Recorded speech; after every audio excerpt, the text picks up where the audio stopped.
ঢাকাই সিনেমার নির্মাতা রায়হান রাফি গত ঈদে মুক্তি পায় তার ব্লকবাস্টার হিট সিনেমা তুফান। রায়হান রাফির সঙ্গে চিত্রনায়িকা তমা মির্জার সঙ্গে প্রেমের গুঞ্জন চলছে বেশ কয়েকটা সময় ধরেই। এমনকি তাদের বিয়ের নিয়েও কথা শোনা গেছে। মাঝে মাঝে আবার সেই গুঞ্জন কিছুটা আড়ালো হয়। এখন আবার শোনা যাচ্ছে তমার সঙ্গে সম্পর্কের অবনতি হয়েছে এই নির্মাতার। প্রেম বিচ্ছেদ নিয়ে ভারতীয় সংবাদ মাধ্যমে কথা বলেছেন তমা মির্জা। বলতে পারবো আমার বন্ধুত্বের জায়গায় কোনো ফাটল হয়নি। রাফি আমার ভালো বন্ধু আছে। রায়হান রাফির সঙ্গে কি আসলে প্রেম ছিল তোমার? এই প্রশ্নের জবাবে তমা জানান, রাফির সঙ্গে প্রেম ছিল এটা তিনি কখনোই বলেননি। তাহলে বিচ্ছেদের বিষয়টা এখন আসছে কেন? প্রেমের গুঞ্জন বিষয়টি নিয়ে ফের প্রশ্ন করা হলে তমা বলেন, আমাদের নিজের দেশের সাংবাদিক বন্ধুরা এ বিষয়ে জানতে চেয়েছে, জবাব দিতে পারেনি কারণ আমার কাছে জবাব নেই।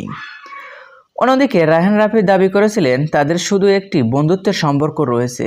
সেই কথার পরিপ্রেক্ষিতে তমা বলেন, ভালোবাসা সরে গেলে বন্ধুত্ব থাকে নাকি নতুন করে বন্ধুত্ব হতে পারে সত্যি আমার জানা নেই। মাসখানেক আগে অভিনেত্রী তমার জন্মদিনে এক ফেসবুক স্ট্যাটাসে নিজেদের সুন্দর মুহূর্তের একটি ছবি প্রকাশ করেছিলেন রাফি। উল্লেখ করেন, আমি খুবই ভাগ্যবান যে তোমাকে নিয়ে আরও একটা বছর পেলাম। রাফির সেই পোস্ট শেয়ার করা মাত্রই কৃতজ্ঞতা প্রকাশ করেন তমা মির্জা। মন্তব্যের ঘরে এই অভিনেত্রী লেখেন, আমিও তোমাকে পেয়ে অনেক ভাগ্যবান রাফি।